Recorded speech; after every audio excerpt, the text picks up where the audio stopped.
Nabi saja anaknya kalau mencuri, dia yang potong tangan langsung. Nah sekarang saya tanya Bapak Ibu, berapa banyak orang tua yang berani seperti Nabi?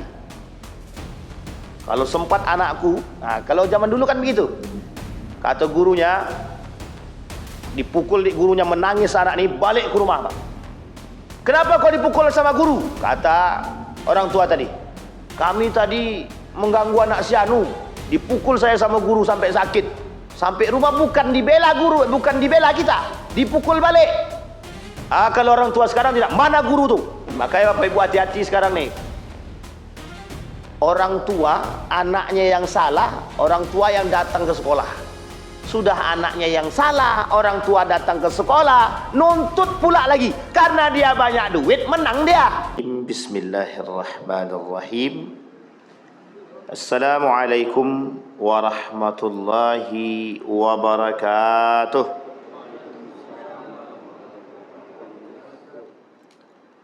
Alhamdulillahi rabbil alamin. Alhamdulillahilladzi an'ama bi ni'matil iman wal islam bihima tatimmus salihat. Ashhadu an la ilaha illallah wahdahu la syarika lah, wa ashhadu anna Muhammadan abduhu wa rasuluh la nabiyya ba'd. Allahumma salli wa sallim wa barik ala hadzal nabiyyil karim. Allahumma salli ala Muhammad wa ala ali Muhammad fil alamin innaka Hamidum Majid.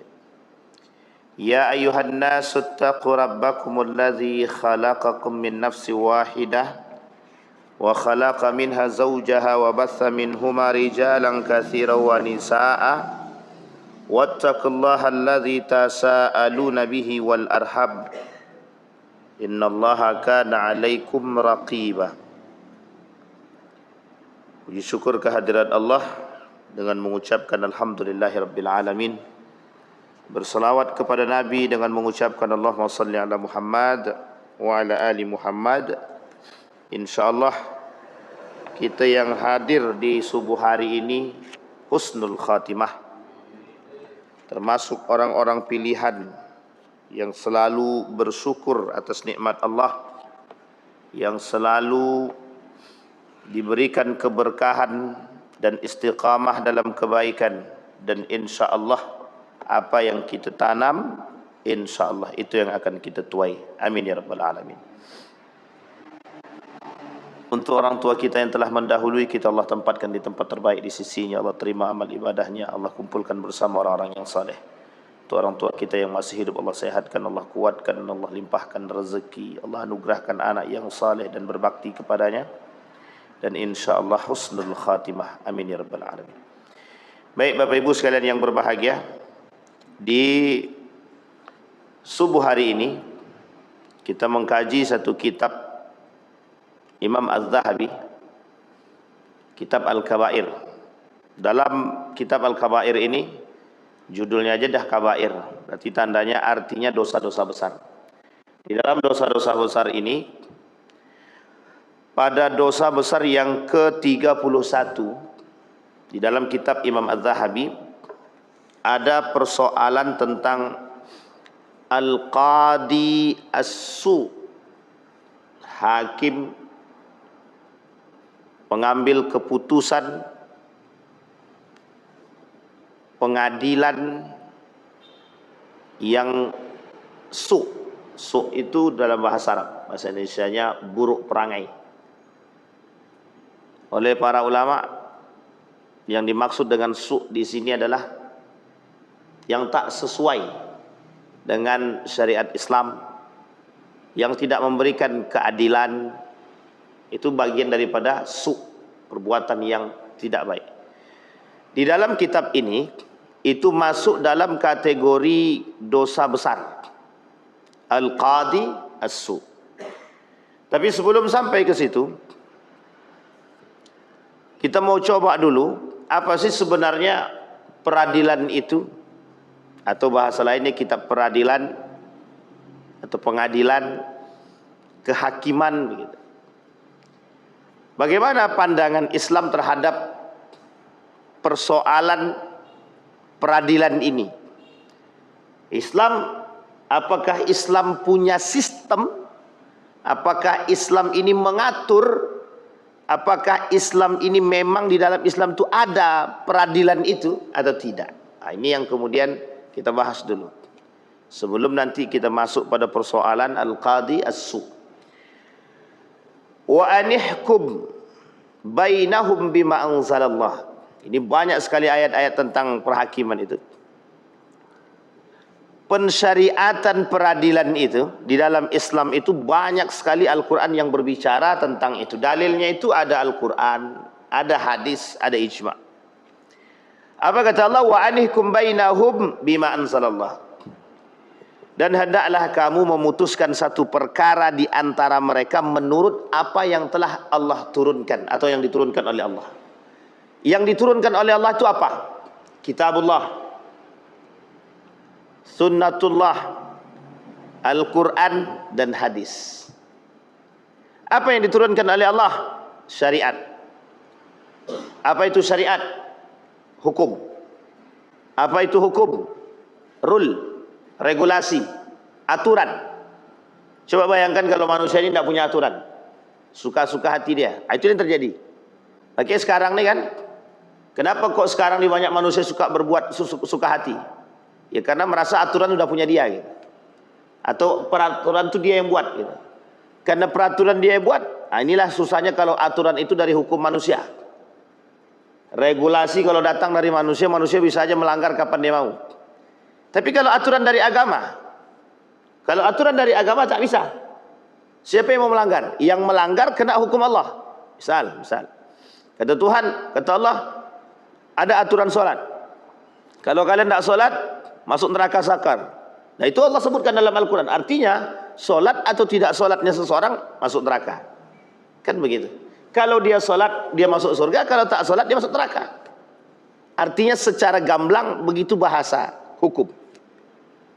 Hukum dalam Islam itu, syariat itu dalam Islam adalah bagian daripada hukum, regulasi, aturan. Kata Al-Quran, jangan minum khamar. Bukan hanya faktor dampak saja, tapi ada faktor hukuman yang lain yang Allah berikan. Dampaknya begini. Tapi kata Al-Quran, bukan hanya soal itu saja. Azab dari Allah, laknat dari Allah gitu. Jadilah suami yang baik. Misal Al-Quran bilang dalam hukum syariat, dalam syariatnya itu, seorang suami itu harus memberikan haknya kepada istri. Dan itu nafkah. Nafkah itu adalah kewajiban yang harus dipenuhi. Puasa, zakat, itu syariat. Maka ketika Allah berkata persoalan syariat, ketika kita berbicara persoalan hukum gitu, maka ini adalah berkaitan langsung dengan apa yang Allah turunkan. Maka kata Allah, wa anihkum bainahum bima anzalallah. Ambillah satu keputusan dengan apa yang telah Allah turunkan. Nah, apa yang Allah turunkan untuk kita? Taraktu fikum amrain. Aku tinggalkan dua perkara terhadap kalian, kata baginda Nabi, dan kalian tak akan sesat kecuali kalau kalian berpegang teguh dengan intamassaktum bihima, Al-Quran dan Sunnah. Al-Quran dengan hadis. Tapi persoalannya, ada orang-orang yang disesatkan. Dia hafal, dia paham, tapi disesatkan. Ada. Itu kembali kepada personalnya masing-masing dan cara memahami Al-Quran dan hadis tersebut. Kemudian dalil yang kedua dalam surat Sad. Ya Daud, inna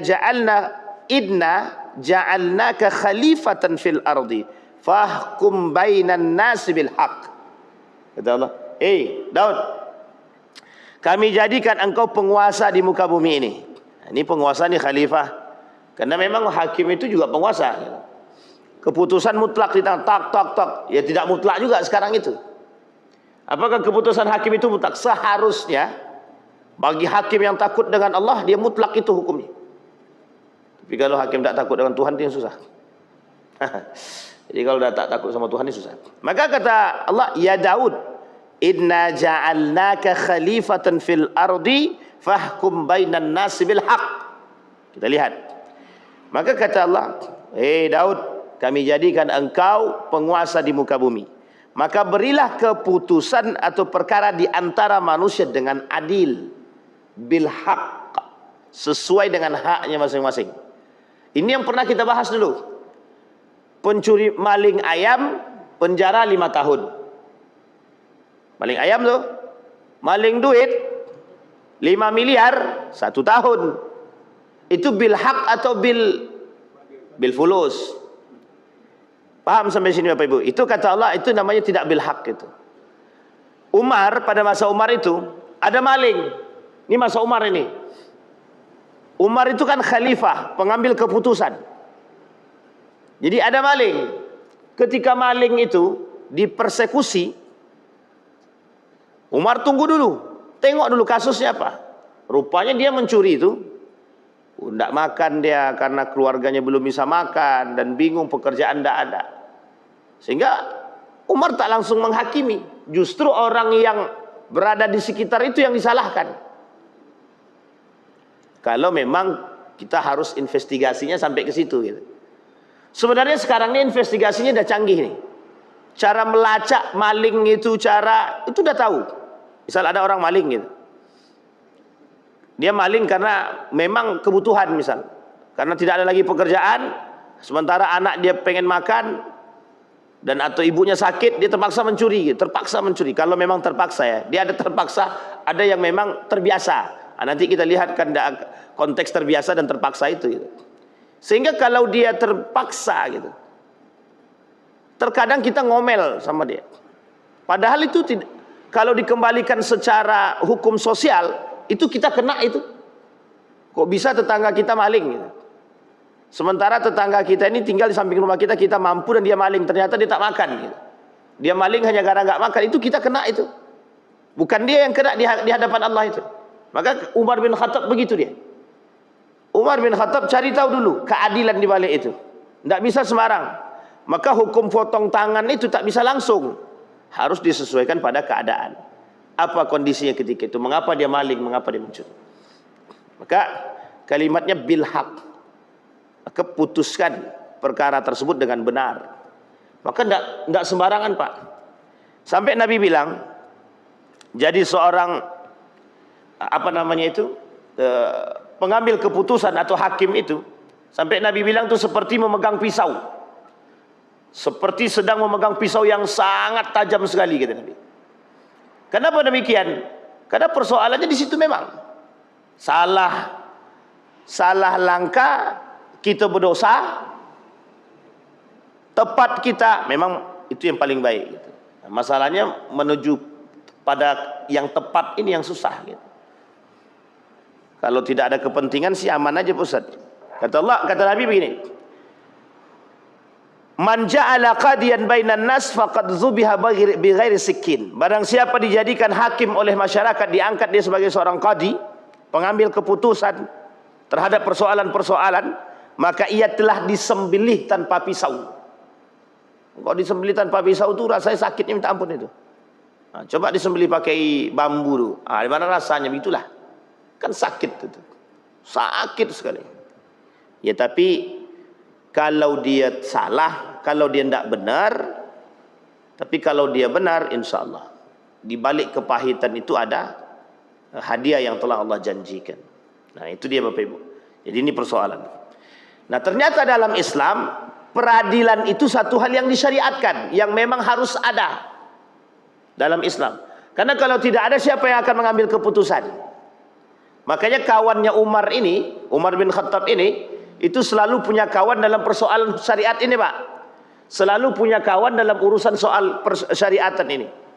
Siapa kawannya? Ali bin Abi Thalib. Jadi Umar itu selalu ingin memutuskan perkara agama, itu akan kembali kepada Ali bin Abi Thalib.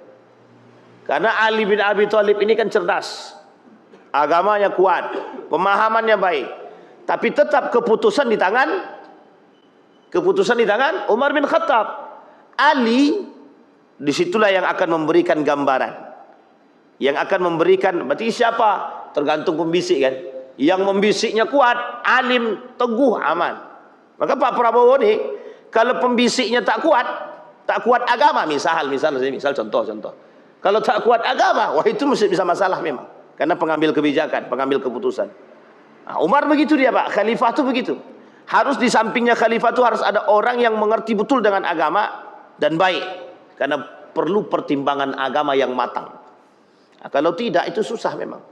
Makanya memang pengambil kebijakan kalau tidak mengerti agama, kalau hakim tak ngerti agama susah dia.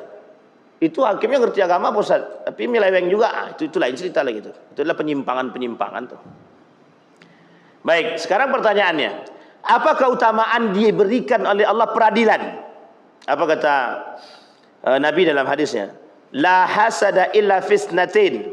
Rajulun ataha Allah malan fasallatu ala halakatihi fil haq.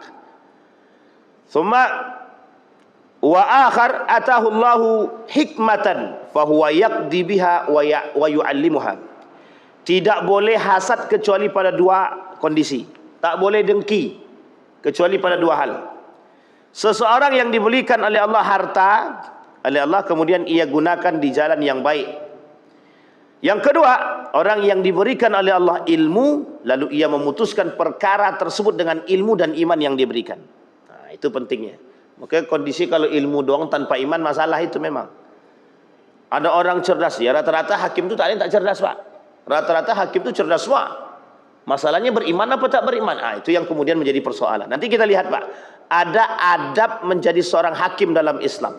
Ada karakter seorang hakim yang baik dalam Islam. Baik. Sekarang kita lihat kedudukan pentingnya peradilan di dalam Islam itu. Yang tadi, man ja'ala qadiyan bainan nas faqad zubiha bisikkin. Posisi kedudukan hakim itu bukan enak dalam Islam ternyata. Tidak enak Pak. Posisi hakim itu dalam Islam itu sangat-sangat tidak enak. Maju salah, mundur salah. Benar salah bagi orang. Benar dia memutuskan hakim, bagi orang itu kan menjadi masalah tuh, bagi orang yang dihakimi. Itu masalah. Sekarang salah dia memberikan, itu salah juga. Masalah juga. Kalau dia salah memberikan keputusan, salah di hadapan Allah. Kalau betul dia memberikan di hadapan Allah, betul di hadapan manusia, dia salah. Nah, ini masalah juga. Makanya serba salah kalau bahasa lain itu. Serba salah. Posisi hakim ini memang berat. Peradilan itu memang penting. Kedudukan peradilan dalam Islam itu justru seperti itu kata Nabi. Bahkan uniknya lagi di dalam hadis baginda Nabi yang agak keras sedikit, kata Nabi al-qudatu salatha. Al-qudat salatha. Hakim itu 3. Qadiyani fil nar wa qadin fil jannah. Kata Nabi, 2 dalam neraka, 1 dalam surga. Nah, sekarang masalahnya ini bukan yang ngomong bukan saya, yang ini ngomong Nabi langsung. Al-qudatu salasatun kata Nabi. Qad ithnani fil nar atau qadiyani fil nar atau qadin fil jannah. 2 dalam neraka, 1 dalam surga. Kita rincikan. Rajulun alimal haq faqada bihi fahuwa fil jannah.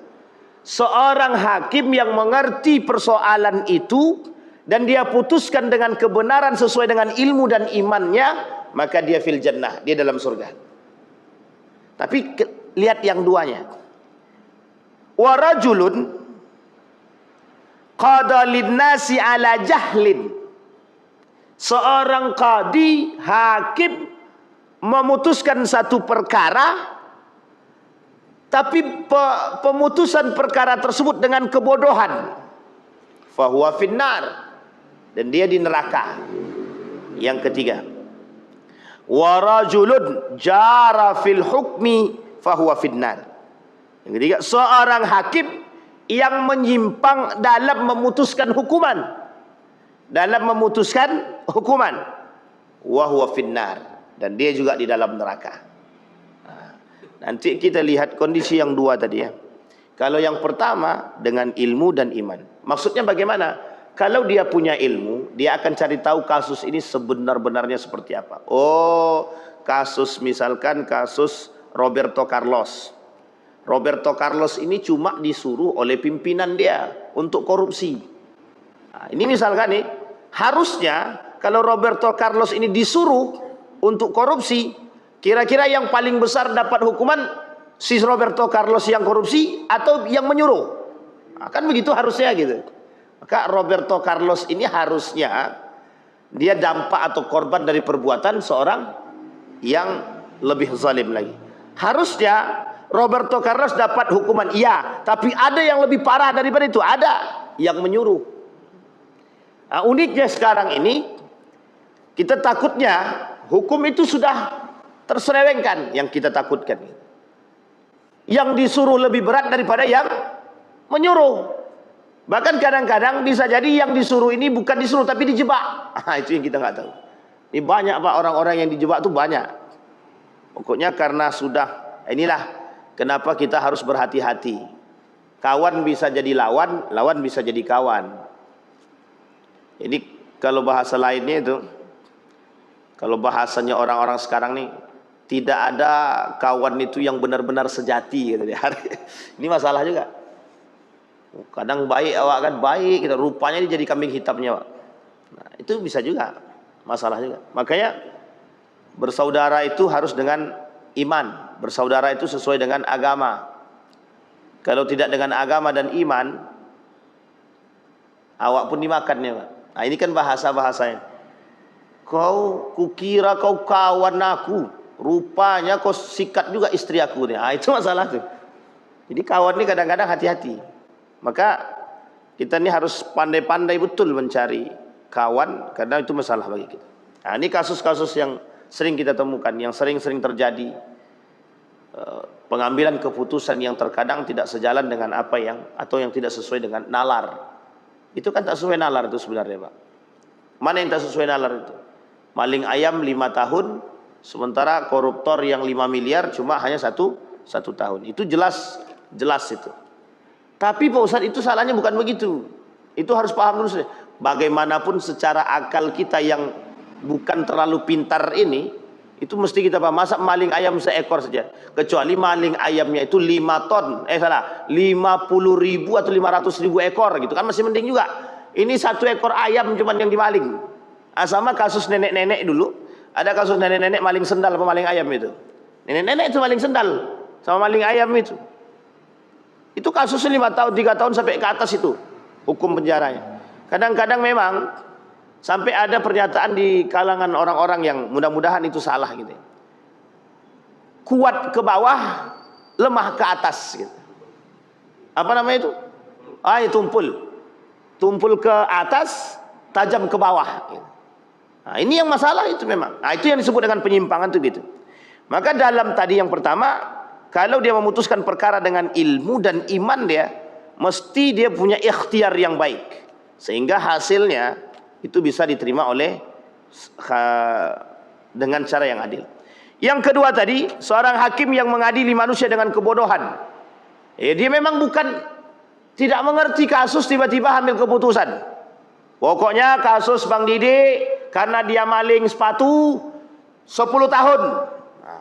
Itu dia tak pakai perkara, tidak ada investigasi, tidak ada ini, tidak dicari tahu kebenaran. Harusnya kan sampai sedemikian rupa, maka dia ada neraka. Nah, begitu juga nomor yang 3 tadi, terjadi kasus-kasus penyimpangan. Ada orang yang punya kepentingan, kata misal Bang Didi hakim, terus saya bilang, Bang Didi, ini kan kasus saya ini cukup nih, cukup berat.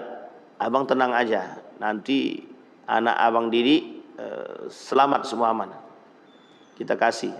Ini penyimpangan, Pak. Akhirnya apa, maksudnya suap. Jadi ketika dikasih suap, tumpullah dia ke atas tadi, tajam dia ke bawah tadi. Karena yang maling ayam ini tak punya duit, sedangkan ayam aja dia maling, itu gara-gara tak punya duit, masa mau suap dia? Apa yang mau disuap? Kan gitu. Sehingga karena tak sanggup suap, jadi akhirnya tajam dia.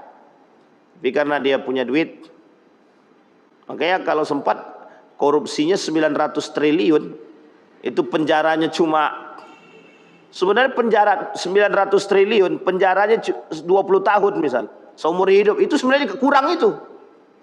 Karena yang dibunuhnya banyak. Meskipun tidak dibunuhnya secara, dia tidak membunuh manusia secara langsung gitu. Tapi kan mengambil hak orang itu mematikan orang secara struktur itu sebenarnya, atau secara pelan-pelan gitu. Maka 900 triliun itu, nah kalau cuman maling 900 triliun dibalikkan 400 triliun misalkan, atau 500 triliun lah dibalik, berapa sisanya lagi? Masih ada sisanya 400 triliun. Nah pertanyaannya 400 triliun itu berapa turunan kira-kira duit itu baru habis? 7 turunan belum tentu habis, Pak. Kalau dia punya keturunan lebih banyak lagi, itu mungkin baru habis itu. Entah habis-habis kapan pun kita tidak tahu. Jadi kalau cuma 20 tahun sebenarnya penjara mereka, itu sebenarnya juga tidak baik itu. Tapi kan kalau dia tobat bagaimana? Ya tobat terserah, dia tobat itu hukum manusia, hukum sosial, hukum keadilan. Nah, jadi tapi itu semua tergantung. Maka itu kedudukan. Maka kedudukan peradilan dalam Islam itu seperti itu, Pak. Ancaman agama itu berat. Maka hukum buatan Allah itu tidak bisa dipermainkan oleh manusia. Tidak bisa dia memperjualbelikan hukum di dunia, maka di akhirat dia tak akan bisa mempermainkan itu. Tapi Pak Ustaz, ada hakim-hakim yang sangat membela orang-orang kaum lemah, Pak Ustaz. Membela kaum lemah itu baik, tapi membela kaum lemah harus disesuaikan dengan kasus dan sesuai. Kaum ini lemah, tapi dia salah, kita benarkan, salah Pak, tapi kita ringankan, betul Pak. Nah, itu penting. Ini kasus. Makanya lemah itu belum tentu bisa membenarkan yang salah. Begitu juga yang kuat juga tidak bisa menyalahkan yang benar. Misal orang ini kuat, tak bisa juga dia menyalahkan yang benar. Dan orang ini lemah, tak bisa juga membenarkan yang salah. Jadi keputusan itu harus adil. Misal yang punya kasus ini orangnya tak mampu.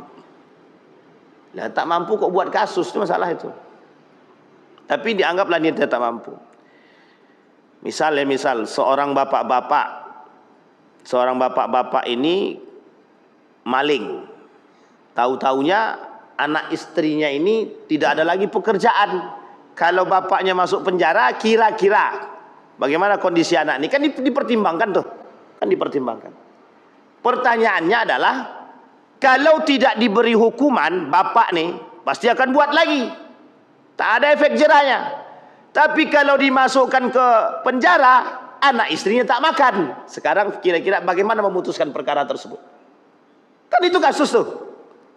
Nah, ini kasusnya seperti ini Pak. Yang seperti ini yang dipertimbangkan.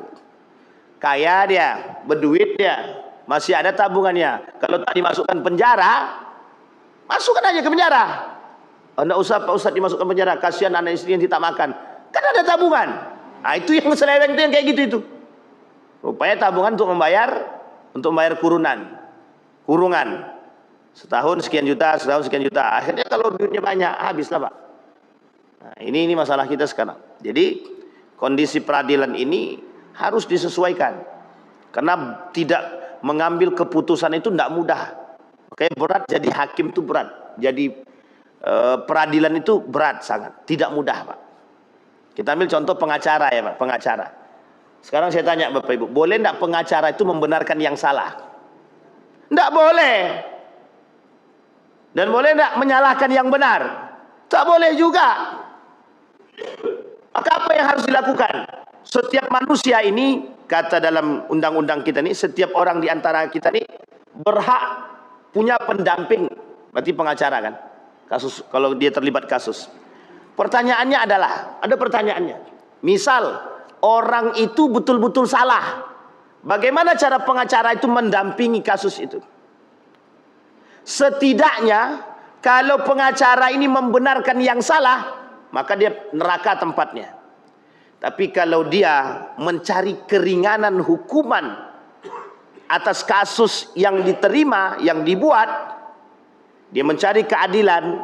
Misal kasusnya itu hanya maling ayam, tapi kok dihukumnya 5 tahun. Nah, ini pengacara ini mendampingi melalui berbagai macam pertimbangan yang diajukan, sehingga dapatlah keringanan dari 5 tahun jadi 7 tahun. Itu tidak ringan saat makin parah itu jadi 3 tahun, 2 tahun. Nah itu dia. Tapi tetap tidak bisa membenarkan yang salah, sekalipun orang tersebut lemah, sekalipun orang tersebut tidak mampu. Karena pertimbangannya di situ. Nah, Umar bin Khattab begitu mempertimbangkannya, Pak. Jadi tidak main putus langsung masuk penjara. Pokoknya yang itu tadi, karena tak sanggup bayar ya masuknya penjaranya lama gitu. Tapi karena dia sanggup bayar, bisa bayarnya penjaranya sebentar gitu. Nah, ini yang menjadi kasus kita, itu penyimpangan. Apa hukum meminta jabatan sebagai seorang hakim? Haram kata Islam. Ada enggak begitu sekarang? Ada tak Bapak Ibu? Enggak ada yang berani. Ya Abdurrahman, la tas'alil imarah. Fa innaka in a'taitaha an mas'alatin wukilta ilaiha wa in a'taitaha an ghairi mas'alatin wa'inta 'alaiha. Wahai Abdurrahman, janganlah engkau meminta jabatan. Sesungguhnya apabila engkau diberikan karena meminta, maka ia akan diserahkan sepenuhnya kepadamu. Namun apabila engkau diberikan tanpa meminta, maka engkau akan dibantu dalam mengembannya. Ini persoalan-persoalan pemintaan jabatan ini tidak hanya dalam soal hakim, tapi di mana-mana. Tapi yang diancam oleh Allah dalam Al-Quran itu, di dalam agama, meminta sebagai seorang hakim. Karena Bapak Ibu meminta jabatan ini berat itu. Pokoknya aku mau jadi hakim itulah, Mahkamah Agung, aku mau di situ. Ya. Karena memang pemegang kekuasaan kan, pengambil keputusan. Baik, sampai di sini bisa dipahami Bapak Ibu ya. Nah, sekarang kita lihat.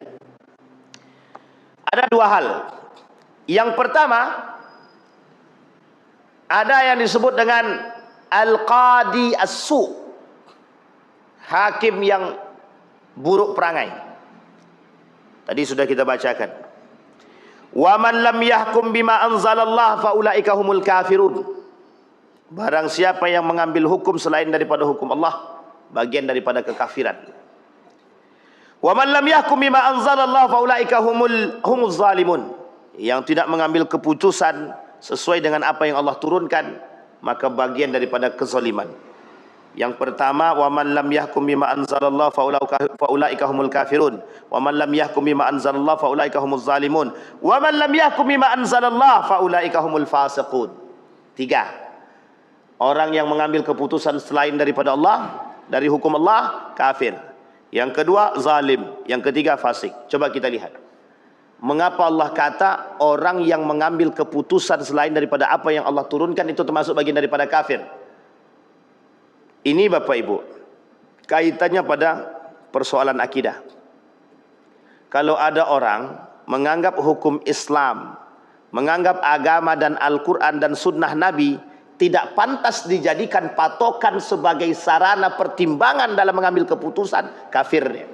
Artinya dia tak percaya kepada Al-Quran, artinya dia tak percaya kepada sunnah. Kafir di sini mungkin tidak keluar daripada Islam, tapi perbuatannya sampai kepada pembatalan pada amal-amal soleh dia yang lain. Kenapa? Kalau sampai dia meyakini bahwa Al-Quran, bahwa sunnah tak layak dijadikan pertimbangan untuk mengambil keputusan. Nah, itu yang masalah. Makanya disebut dengan faulaika humul kafirun. Kenapa? Karena orang kafir begitu, mengambil keputusan tanpa, kan tidak mungkin orang kafir mengambil keputusan dengan Al-Quran. Orang dia aja kafir, Islam aja tidak, kan begitu. Tapi persoalannya bukan sampai di situ. Persoalannya bukan buat orang kafir, persoalannya buat orang-orang beriman, buat orang-orang muslim. Muslim dia tahu itu Al-Quran, tahu itu sunnah. Misal kita contoh pengadilan agama misalkan.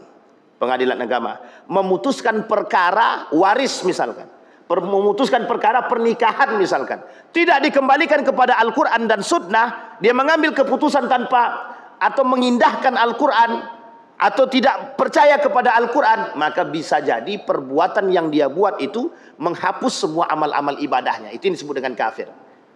Nah, jadi berat Pak, berat, salah sedikit berat.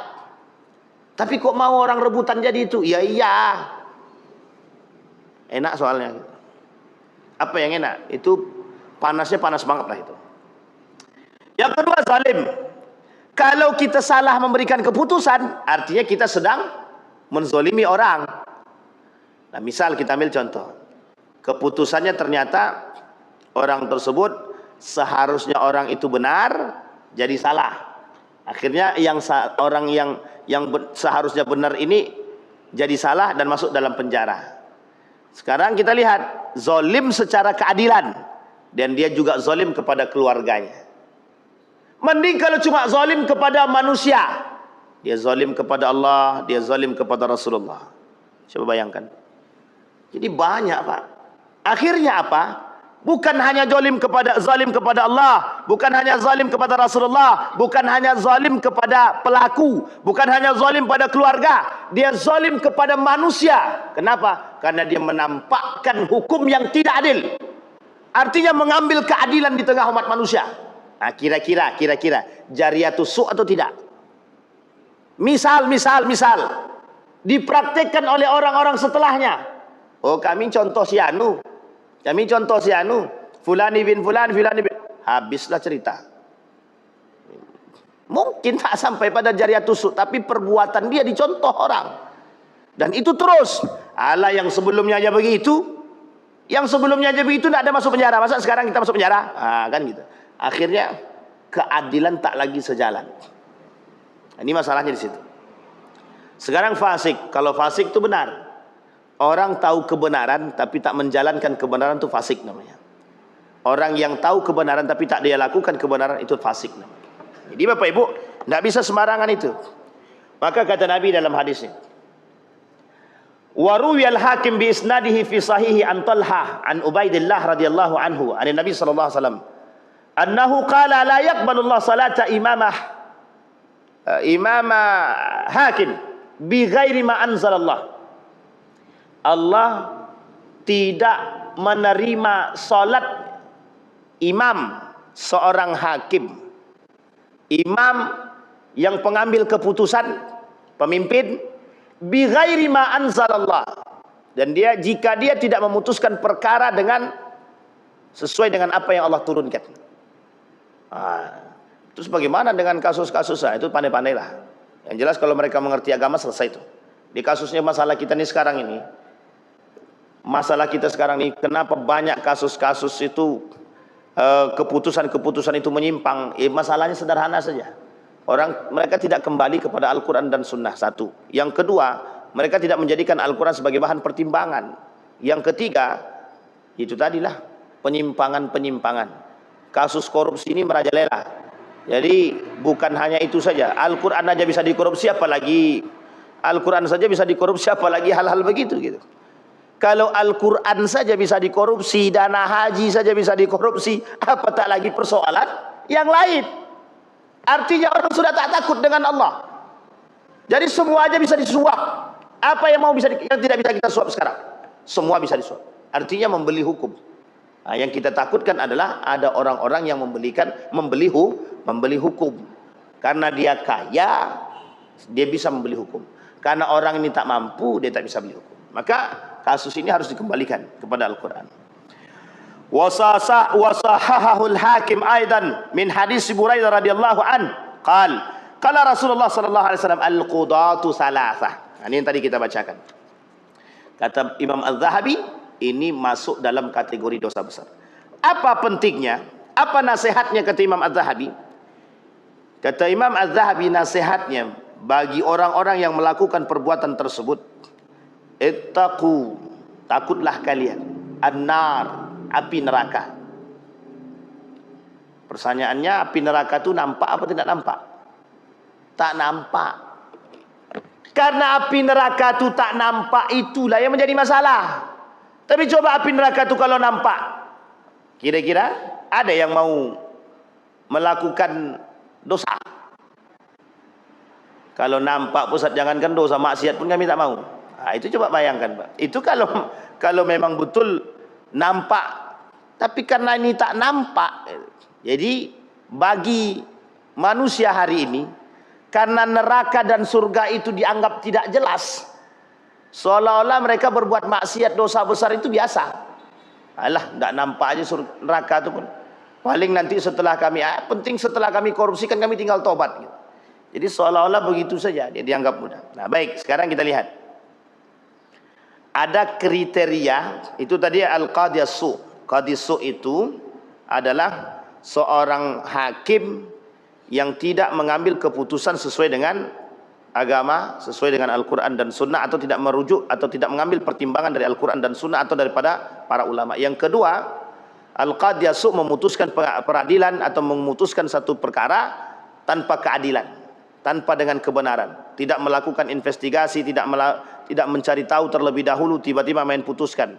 Maka masuk pada kategori yang kedua, kata Nabi, memutuskan perkara dengan kebodohan, maka dia juga di dalam neraka. Yang ketiga, hakim yang bisa disuap.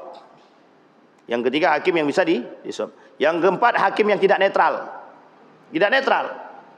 Yang kelima, hakim yang tidak memiliki akhlak. Yang keenam, hakim yang tak beriman. Nah, ini poin-poin penting. Itu masuk dalam kategori al-qadhi as-su. Al-qadhi as-su. Nah, kemudian sekarang kita lihat bagaimana kriteria.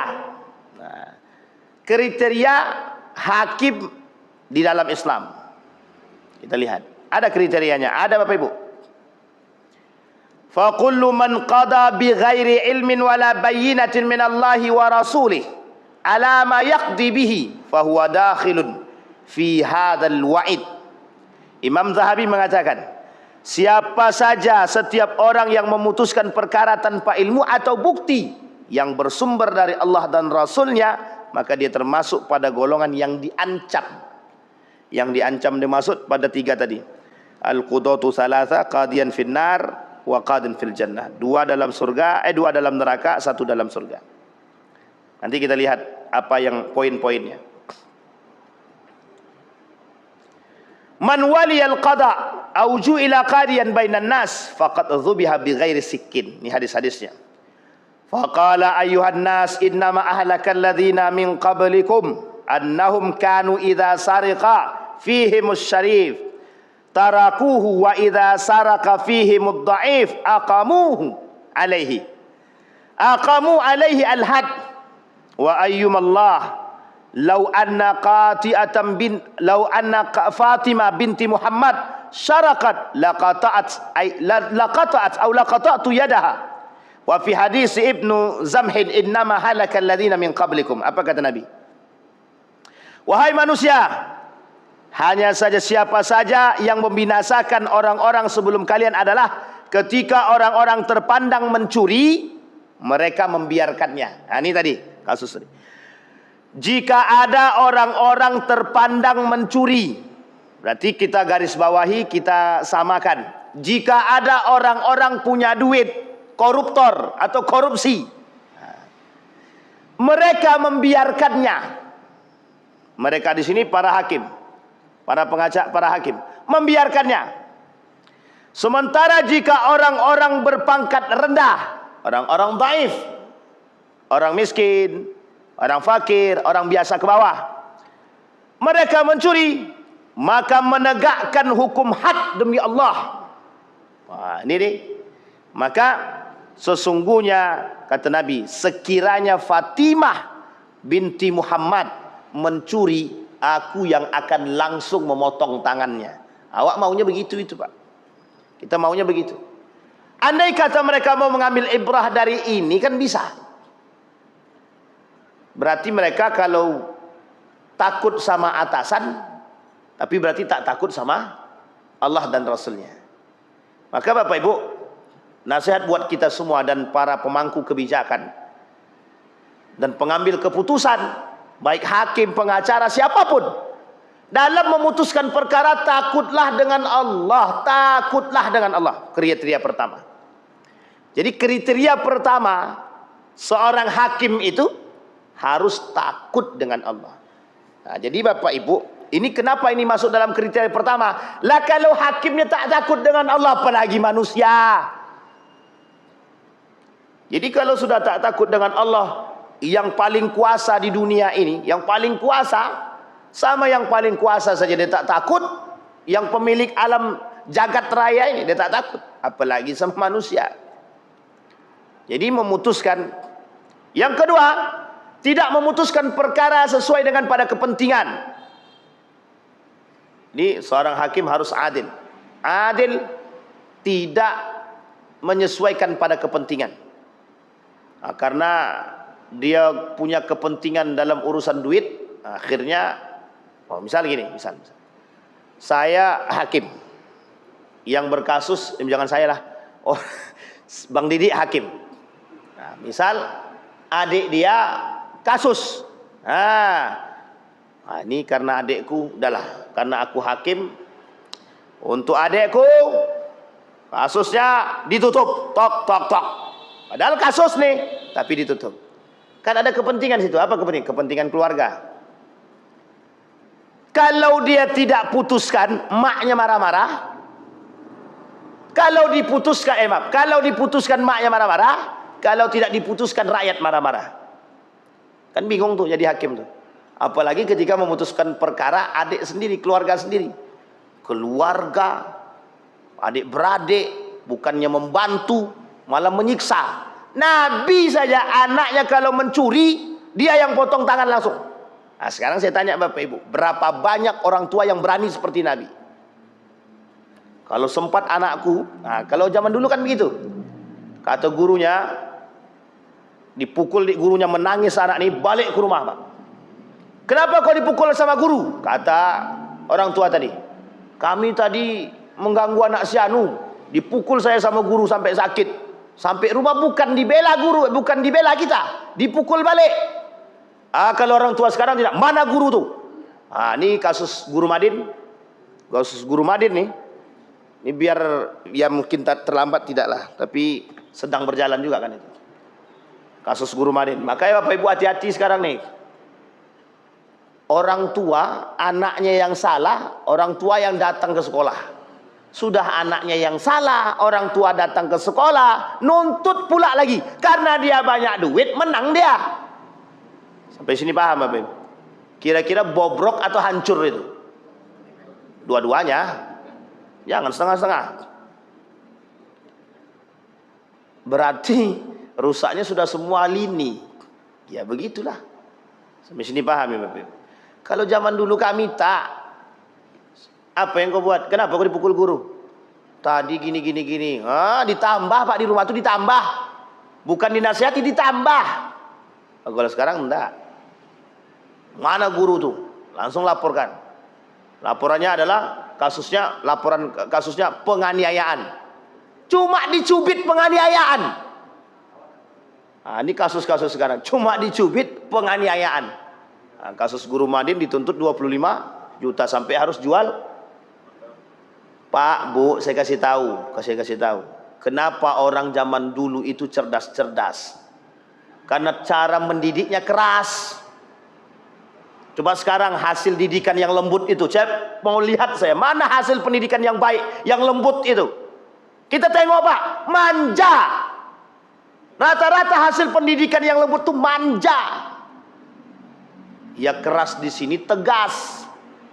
Tidak berpihak. Sesuai. Kalau salah ya salah, betul ya betul. Ini salah dijadikan betul, betul jadikan salah, hancur semua Pak. Tapi berarti kan sistemnya Ustaz. Ya memang sistemnya dari sononya gimana? Setiap guru yang memukul akan dipersidangkan masuk penjara. Sehingga mohon maaf Pak, udahlah kata guru, biarin aja dia buat rusak di situ. Yang penting kami terima gaji. Habis kemudian terima gaji kami pulang. Masalah mau hancur akhlak anak itu terserahlah. Kan begitu pikiran guru lagi sekarang. Salah dia, tak salah juga karena memang sistem begitu. Artinya apa? Keberpihakan. Nah, yang kita khawatirkan adalah itu merusak jantung pendidikan Islam. Kalau sampai masuk dalam pendidikan Islam seperti itu maka hancurlah. Ini kasus-kasus itu. Jadi kadang-kadang mirisnya kita sekarang ini banyak perkara yang kadang-kadang kita lihat dengan mata kepala kita ini tak sesuai. Yang menjadi persoalan begini Bapak Ibu. Apakah mereka ini tidak takut dengan Allah?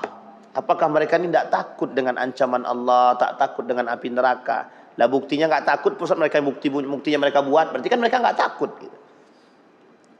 Ataukah bagian yang kedua, mereka mempermainkan hukum Allah? Ataukah yang ketiga? Yang ketiga itu begini. Jadi meremehkan hukum Allah. Jadi Allah paling nanti, yang penting setelah itu kan bisa taubat. Iya kalau dia masih hidup panjang. Tapi ada pernyataan tadi malam itu dari kawan saya. Kenapa orang-orang yang suka melakukan perbuatan kayak gitu umurnya panjang ya, tak mati-mati gitu. Itu kadang-kadang ya itu kan namanya kematian itu takdir ilahi. Ya sesuai dengan ketentuan Allah. Baik Bapak Ibu. Idza hakama al-hakim fajtahada thumma asaba falahu ajran. Wa idza hakama fajtahada thumma akhta'a falahu ajrah. Jika seorang hakim mengadili dan berijtihad dan ternyata betul, maka dapat nilai 2. Ini ijtihad ya, dalam mengambil fatwa. Dalam mengambil fatwa. Seorang ahli fatwa mengambil fatwa. Tapi ingat ini hasil ijtihad. Bukan tiba-tiba. Maka penting ilmu itu di situ. Wa idza ijtahada, jika dia berijtihad. Wa idza akhta'a, dan dia salah, falahu ajrun, dan dia dapat nilai 1. Kalau sudah ijtihad ya, kalau dia betul-betul berijtihad. Bukan karena kepentingan, bukan karena duit, bukan karena korupsi dan lain sebagainya, bukan karena suap, tapi berijtihad yang benar. Misal ini kejadian kasusnya pada masa Umar bin Khattab juga. Pada Umar bin Abdul Aziz. Jadi Bapak Ibu, ada dulu satu kasus, ternyata kasus pengambilan keputusan ini tidak tepat. Sehingga kata para ulama, karena ulama-ulama yang menyampaikan, karena hasil ijtihadnya itu, cara berijtihadnya sudah benar, tapi ternyata malah salah hasilnya, maka dia tetap dapat pahala 1 karena sudah sesuai. Tapi kalau mohon maaf dia berijtihad memutuskan satu keputusan karena duit suap, itu tidak ada ijtihad namanya, karena ada kepentingan. Nah, ini yang menjadi masalah kita. Baik Bapak Ibu. Nah sekarang kita lihat Bapak Ibu, bagaimana kriteria. Ada 7 kriteria atau 7 syarat yang bisa kita jadikan patokan menjadi seorang hakim. Baik, pertama, adab-adab menjadi seorang hakim dalam Islam. Yang pertama, hendaknya berkantor di tengah-tengah negeri, di tempat yang diketahui oleh orang, dapat dijangkau oleh lapisan masyarakat. Yang kedua, karena jabatan hakim ini resikonya tinggi, seseorang tidak boleh berambisi mendapatkannya tadi. Tidak boleh meminta jabatan dalam Islam ya, tak boleh meminta jabatan hakim. Seperti yang tadi dikatakan, man ja'ala qadiyan bainan nas faqad zubiha bighairi sikkin. Siapa yang disuruh jadi hakim, dia seperti orang yang dibunuh tanpa atau dipotong tanpa pisau. Itu yang kedua. Jadi tidak boleh Pak, meminta-minta itu tidak boleh. Bukan hanya hakim saja sebenarnya, meminta jabatan apapun tak boleh. Minta jabatan kepala dinas tak boleh juga itu, kecuali kalau memang diamanahi. Yang ketiga, memahami hukum Islam dengan sebaik mungkin. Wa anihkum bainahum bima anzalallah. Ambillah keputusan sesuai dengan apa yang Allah turunkan. Berarti kan harus paham dulu Al-Quran dan Sunnah.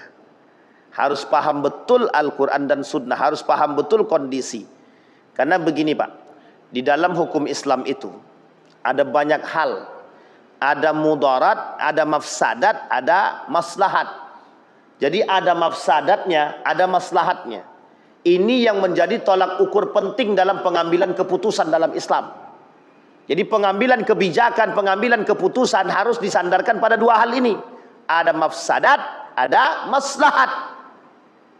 Kalau kita tiba-tiba tidak ada mafsad, tidak meninjau mafsadatnya, tidak meninjau maslahatnya, nah itu tidak sesuai Pak. Di dalam hukum Islam itu ada koridornya Pak, yang disebut dengan maqasidus syariah. Maqasidus syariah itu apa? Tujuan daripada syariat itu. Ada hifzuddin, ada hifzun nasal, menjaga agama, menjaga keturunan, menjaga akal, menjaga harta, menjaga jiwa. Itu tujuan agama, tujuan syariat. Kenapa Umar bin Khattab tengok dulu siapa yang maling nih? Ternyata maling ini memang betul-betul maling hanya karena pengen makan untuk anak dan istrinya. Kalau seandainya dia tidak mencuri, orang lain tak ada yang mau memberi, kira-kira akhirnya apa? Meninggal, Pak.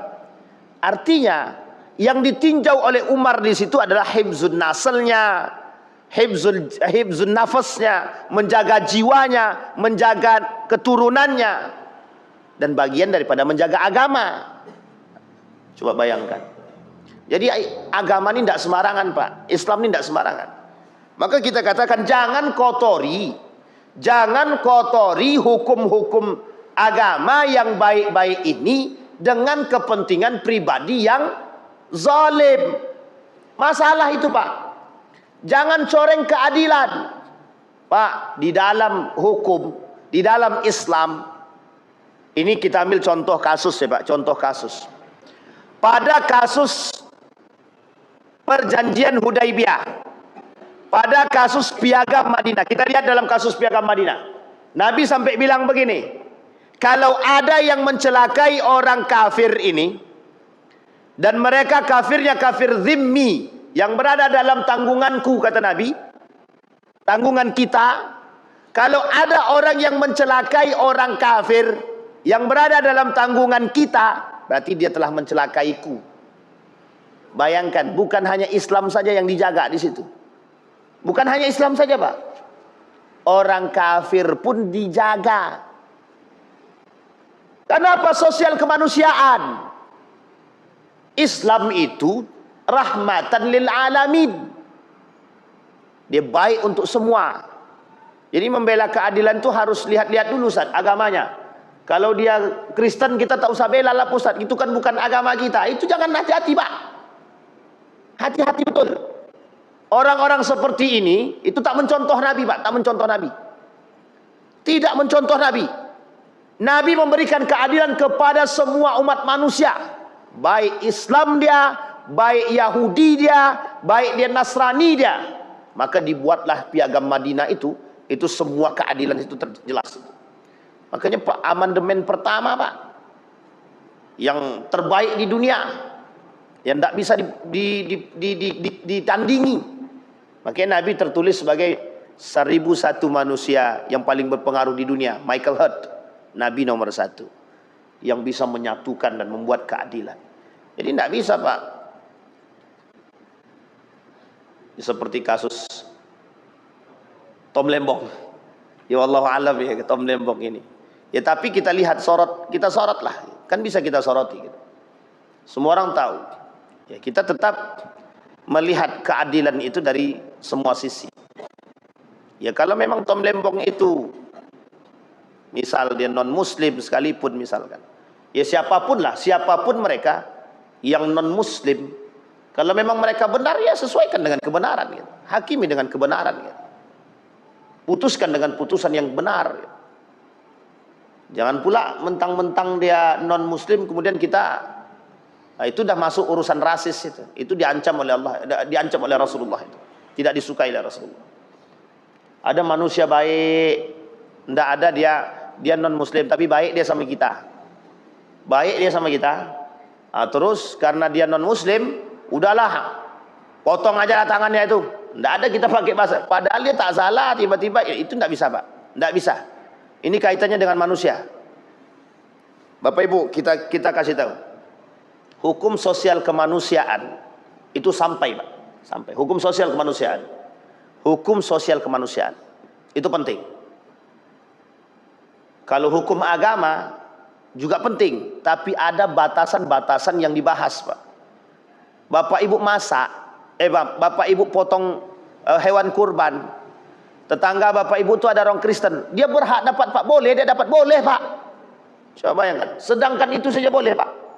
Itu tak sama, Pak Ustaz. Bukan tidak sama. Ini kita melihat sisi kebaikan dan kemanusiaan. Sekarang saya tanya, Bapak Ibu, kita kasih orang non muslim itu atau orang kafir itu hewan kurban karena agamanya atau karena apanya? Kan manusianya. Bisa jadi dengan kebaikan kita masuk Islam dia. Sama, Pak, bisa jadi dengan kebaikan keadilan yang kita berikan. Oh, begitulah Islam itu, menghakimi, tak pandang bulu. Begitu, Pak. Jadi jangan salah. Nabi melarang siapapun untuk membunuh orang-orang kafir. Bayangkan tuh Pak. Yang kafirnya kafir zimmi. Kafir zimmi itu kafir yang berada di bawah naungan penjagaan pemerintah. Tidak boleh Pak. Kecuali mereka yang menyakiti kita. Masuk dalam kategori yang kedua. Namanya kafir harbi. Orang kafir yang merusak kita, memerangi kita, harus kita perangi. Lah ini dia tidak memerangi, baik ia membantu sering. Lah kita juga habisi dia hanya karena kekafiran dia. Ini masalah Pak. Tak ada pemaksaan dalam agama. La ikraha fid din. Jadi jangan persoalan keadilan itu harus ditegakkan. Apalagi negara kita ini negara Republik Indonesia. Pancanya Pancasila. Sila yang keberapa itu? Keadilan sosial bagi seluruh masyarakat. Nomor berapa? Jangan-jangan lupa semua. Saya takutnya yang mengambil keputusan lupa pula silanya kan. Nah ini masalah pula kalau sempat lupa Pancasila itu. Na'udzubillah summa na'udzubillah. Jadi Bapak Ibu sekalian yang berbahagia, kita tidak mau rusaknya negeri ini hanya karena oknum-oknum yang merusak sistem. Ya memang sistem itu dirusak biar hancur lebur. Nah kita berharap orang-orang pemangku kebijakan ini, termasuk orang-orang para alim ulama yang mengerti betul dengan urusan agama ini dan dekat dengan pemerintah dimanapun, baik di pusat, gubernur, provinsi, kabupaten, kota, sampai sebegitunya para pemangku alim ulama, bisikkan kepada mereka, perbaiki sistem ini sedikit demi sedikit. Jadilah para ulama yang bisa membisikkan mereka menuju kepada kebaikan. Lah kalau sudah maaf yang mengerti agama pun tak mau tahu dengan urusan kezaliman seperti ini, ya terpaksa kita berdoa kepada Allah. Mudah-mudahan Allah memberikan jalan terbaik. Nah, itu yang harus kita buat lagi.